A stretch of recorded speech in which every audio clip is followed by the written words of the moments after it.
Cecilia Haddad, una joven independiente e inteligente, había dejado su país natal, Brasil, para comenzar una nueva y apasionante vida en Australia.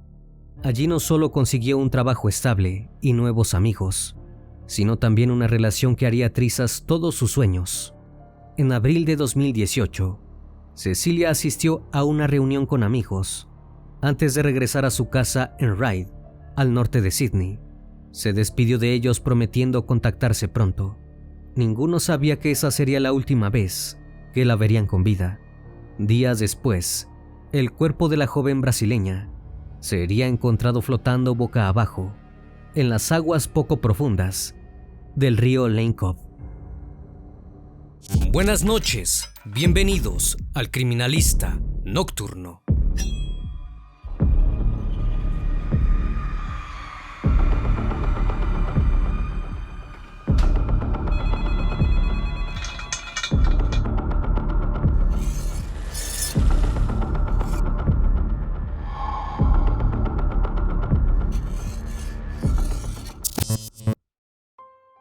Cecilia Haddad se había mudado a Australia hacía más de una década. En su nuevo destino, primero vivió en Perth, luego se trasladó a Nueva Gales del Sur para trabajar como gerente de logística en una empresa de transporte.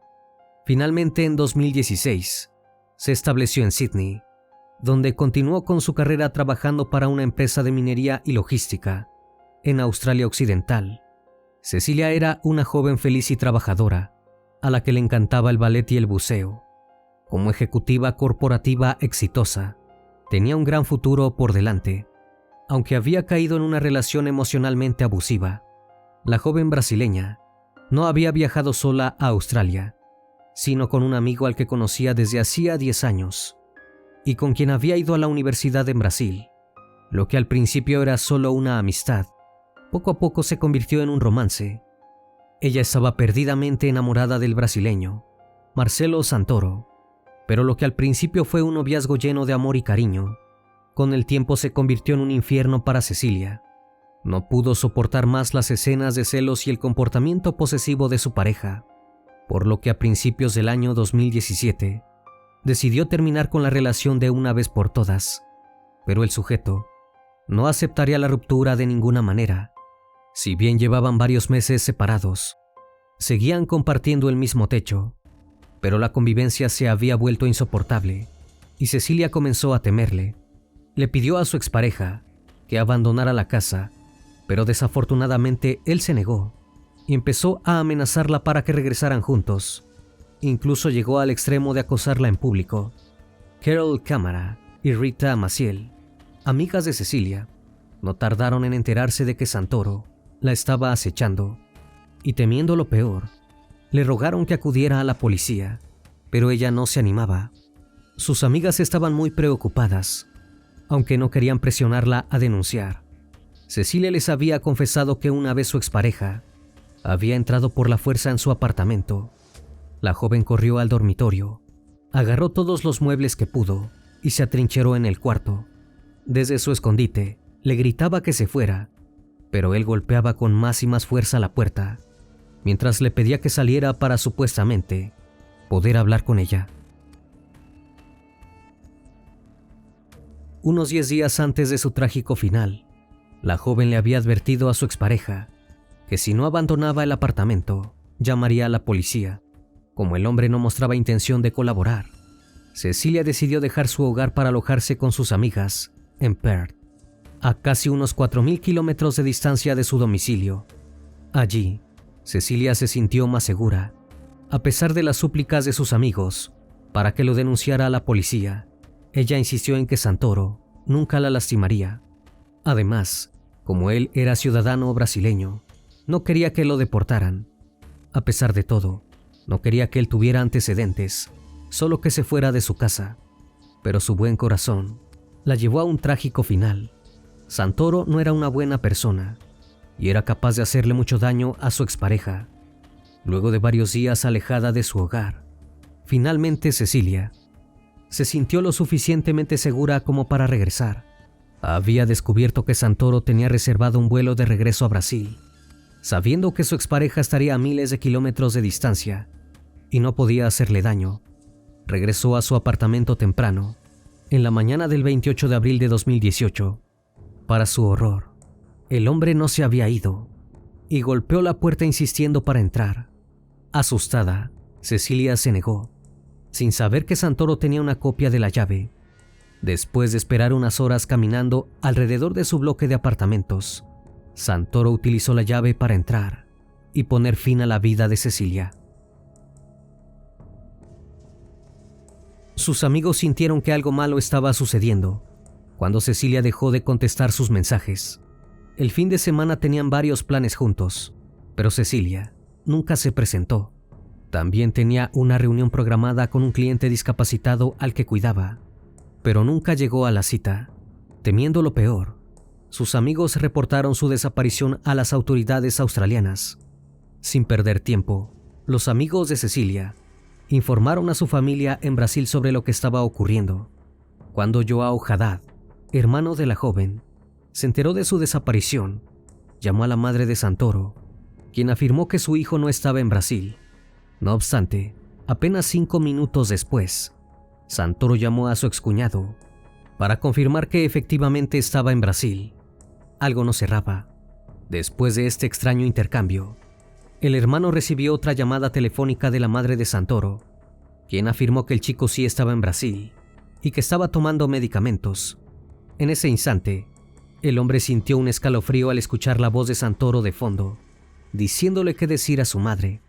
Temeroso, supo que la expareja de su hermana tenía algo que ver con su desaparición.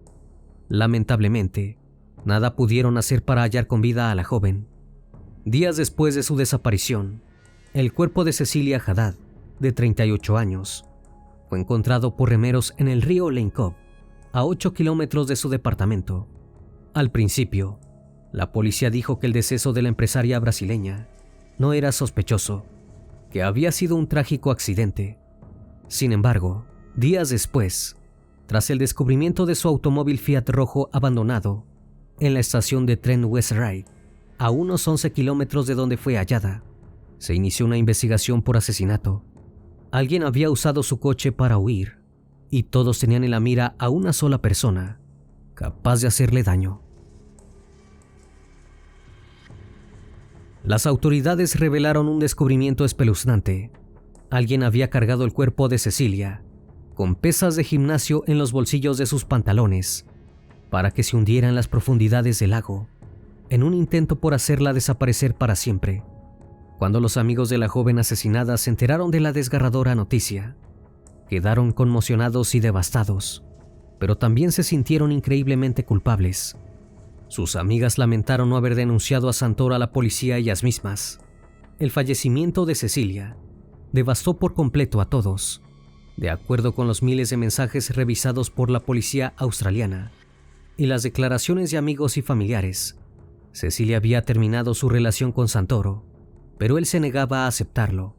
Sin perder tiempo, las autoridades pusieron bajo sospecha a su expareja, quien había volado a su casa en Río de Janeiro, tan solo 36 horas después del deceso de la joven, convirtiéndose en el principal sospechoso. La policía pasó meses analizando las pruebas para tener una contundente acusación contra Santoro. Estas estaban en su contra. Imágenes captadas por cámaras de seguridad mostraban al hombre conduciendo el vehículo de la víctima. Además, se encontró arena y vegetación de la zona donde fue hallado el cuerpo dentro del automóvil. Los detectives tenían abundantes pruebas incriminatorias, incluidas cámaras de circuito cerrado de televisión instaladas en la casa de Santoro. A través de estas imágenes, pudieron rastrear los movimientos del criminal durante las 48 horas previas al asesinato y en los momentos inmediatamente posteriores al crimen. Los detectives Edwards y Enna Parker utilizaron torres de telefonía móvil para rastrear el teléfono de Santoro esa noche. Luego compararon su movimiento con las grabaciones recopiladas de hogares y negocios a lo largo del camino. Según el análisis, el teléfono del criminal se conectó con una antena cerca del lago. Antes de llegar a esa ubicación, las autoridades creían que Santoro había conducido por varios lugares y al no encontrar un lugar adecuado para deshacerse del cuerpo, Siguió conduciendo por el paseo marítimo en busca de un lugar más apartado. Según la hipótesis de la policía, Santoro estranguló a su expareja hasta asesinarla en la cocina de su apartamento, arrojó su cuerpo al agua y a la mañana siguiente huyó a Río de Janeiro. Finalmente el criminal fue acusado de asesinato, pero las pruebas abrumadoras e intachables que los detectives reunieron no fueron suficientes. Como Australia no tenía tratados de extradición con Brasil, la policía no podía arrestar a Santoro y acusarlo de su asesinato en Sydney. Esto desencadenó una persecución internacional que se extendió desde la ciudad australiana hasta Río de Janeiro. Hubo negociaciones de alto nivel que involucraron a Interpol y funcionarios de ambos países, que finalmente terminaron con el arresto del sujeto 3 meses después del asesinato de Cecilia. El 7 de julio de 2018, la policía local de Brasil se abalanzó sobre Marcelo Santoro, de 40 años, en el apartamento de su hermana en Botafogo, un barrio de la zona sur de Río. Finalmente el asesino fue arrestado. En una audiencia breve, el principal acusado de haber asesinado a la joven brasileña dijo que tenía planeado volar desde Australia a Brasil en mayo, pero que debió anticipar el vuelo debido a un problema de salud de su padre. La coincidencia temporal entre la aparición del cuerpo de Haddad y el viaje de Santoro a Brasil despertó las sospechas de los investigadores. Nadie creía en su coartada. Las autoridades harían todo lo posible de dejarlo por mucho tiempo tras las rejas. Santoro estuvo encerrado en una de las prisiones de más alta seguridad de Brasil desde su detención. Fue recién después de 5 años, en junio de 2023, cuando comenzó el juicio. Al entrar al tribunal, flaqueando por guardias armados y vestido con una camiseta blanca y pantalones azules, Santoro informó al juez que había cambiado a su equipo de defensa.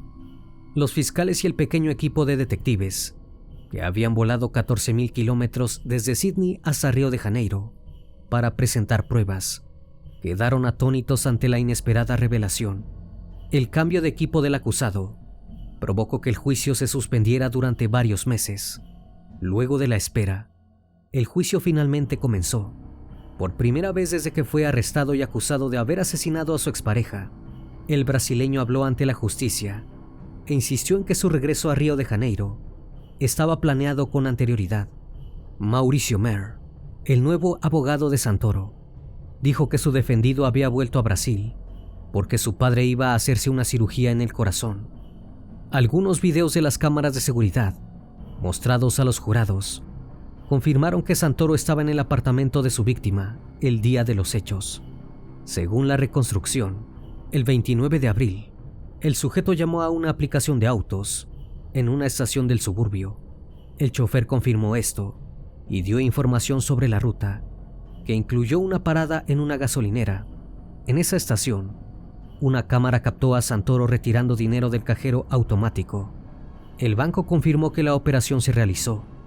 Luego de extraer el dinero, el criminal volvió al coche y le pidió al conductor que lo llevara al aeropuerto de Sydney. El chofer en un principio se negó a cambiar el recorrido previsto, pero Santoro le ofreció $50. Entonces se encaminaron al aeropuerto, a través del puente que cruzaba el río, donde se habría deshecho del cuerpo unas horas antes. Al pasar por allí, Santoro le pidió al conductor que circulara por el lado izquierdo. Estando en ese carril, el sospechoso bajó la ventanilla y el conductor lo vio arrojar algo. Él creía que se trataba de un juego de llaves. El conductor continuó el viaje hasta el aeropuerto, a donde llegaron a las 7:23 de la mañana. Durante la audiencia, Santoro se mantuvo con gesto serio y evitó interactuar con las demás partes. Solo contestó preguntas de su abogado. Por otro lado, un investigador testificó que el acusado había confesado durante conversaciones informales con la policía, mientras estaba bajo custodia, toda la dinámica del homicidio. Según la policía, el hombre admitió haber tenido una discusión con Haddad y haberla estrangulado hasta que pereció. Luego salió de la casa y regresó aproximadamente 2 horas después para deshacerse de su cuerpo en el río Lane Cove. En su testimonio, el detective agregó que el sujeto le dijo que estaba contando esa historia informalmente y que solo daría su testimonio oficial en presencia de abogados. Sin embargo, cuando tuvo representación legal, se negó a responder preguntas. Luego de su declaración, llegaron los testigos, entre ellos el padre de la víctima, José Haddad. Según su testimonio, Cecilia lo llamó semanas antes del crimen para informarle que estaba siendo seguida por su exnovio. Incluso le confesó que le tenía miedo porque Santoro entraba a su apartamento sin autorización. En una ocasión Cecilia llegó del trabajo y encontró al hombre dentro de la casa.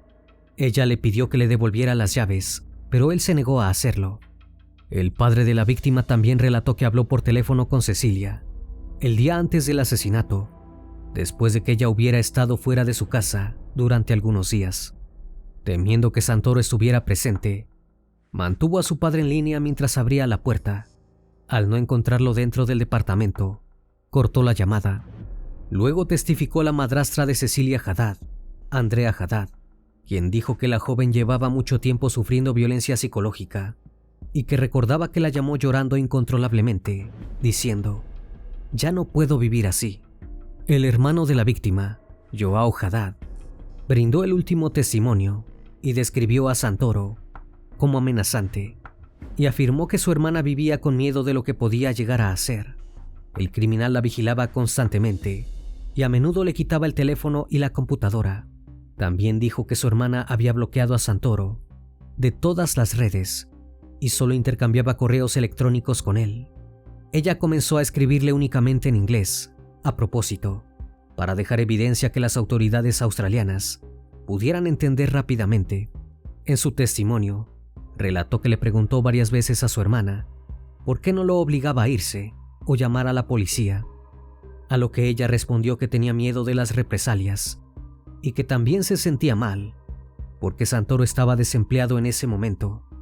El sujeto estaba enfrentando una pena de hasta 30 años de prisión, pero nunca cumplirá condena en Australia, ya que Brasil no extradita a sus ciudadanos. Finalmente, y luego de días de juicio, Santoro confesó el crimen. El hombre admitió ante el tribunal brasileño que era responsable del fallecimiento de su expareja y entró en detalles inquietantes sobre su ataque. Santoro reveló roto en llanto que había ido al departamento de Cecilia sin su permiso. Allí comenzaron una discusión y luego él quiso callarla. La agarró por el cuello y la apretó muy fuerte hasta que Cecilia cayó al suelo. En ese momento él se dio cuenta de que estaba inerte y no recordaba si se había golpeado la cabeza contra el suelo. Desesperado, la levantó y la puso en el sofá, donde intentó reanimarla pero nunca despertó. La madre de la joven asesinada se vio obligada a abandonar la sala del tribunal mientras relataba los escalofriantes detalles. Su hermano, sentado en la primera fila, sacudía la cabeza sin poder creer que ese monstruo le hubiera arrebatado a su hermana. El criminal pidió perdón a la familia de Cecilia. Sin embargo, sus seres queridos no aceptaron sus disculpas vacías. Antes del fallo, la madre de la víctima, vestida con una camiseta blanca con una foto de su hija, dijo que Santoro no era un ser humano, sino un monstruo que debía estar en la cárcel. Finalmente, la Corte Federal de Río de Janeiro condenó al ingeniero brasileño Mário Marcelo Santoro a 27 años de prisión por los delitos de homicidio agravado, asfixia, feminicidio y ocultamiento de un cuerpo. Luego del veredicto, dictado por un jurado de 7 miembros, 6 mujeres y un hombre, el abogado de Santoro dijo que apelará para reducir su condena. Para los amigos de Haddad, el veredicto fue solo un consuelo. Camara y Maciel dijeron que no creían que Santoro tuviera remordimiento por lo que le hizo a su amiga. El criminal se llevó una hija, una tía, una hermana, una amiga que nunca volverán a tener. Esperan que ahora pueda finalmente descansar en paz. Los familiares y amigos de Cecilia Haddad, tras presenciar cómo la violencia puede descontrolarse, desean que otras víctimas de violencia doméstica y quienes las rodean aprendan de la trágica historia de Cecilia. Para ellos, la mujer nunca fue el rostro de la violencia doméstica. Era una chica poderosa e independiente. Lamentablemente, se enfrentaron a la dura realidad. que viven muchas mujeres en el mundo, víctimas de la violencia de quienes deberían amarlas. Los familiares instan a no silenciar más los signos de agresiones y maltrato. Aunque intentaron protegerla a su manera, saben que nunca es suficiente en estos casos. Confían en que las autoridades y la justicia puedan intervenir donde ellos no pudieron hacerlo. Esperan que al menos el trágico caso de Cecilia Haddad sirva para concientizar a la sociedad. Antes de terminar con el video, les recuerdo que pueden seguirme en redes sociales. Actualmente me encuentro en Facebook, Twitter, Instagram, TikTok y también en Spotify. Si el caso de hoy te pareció interesante e informativo, te pido me regales un like o un comentario sobre la transmisión de esta noche. Me despido de ustedes, no sin antes agradecerles su compañía, y recuerden, si aún no estás suscrito, te hago la cordial invitación a que lo hagas y formes parte de esa gran comunidad. Esto es El Criminalista Nocturno. Hasta la próxima emisión. Buenas noches.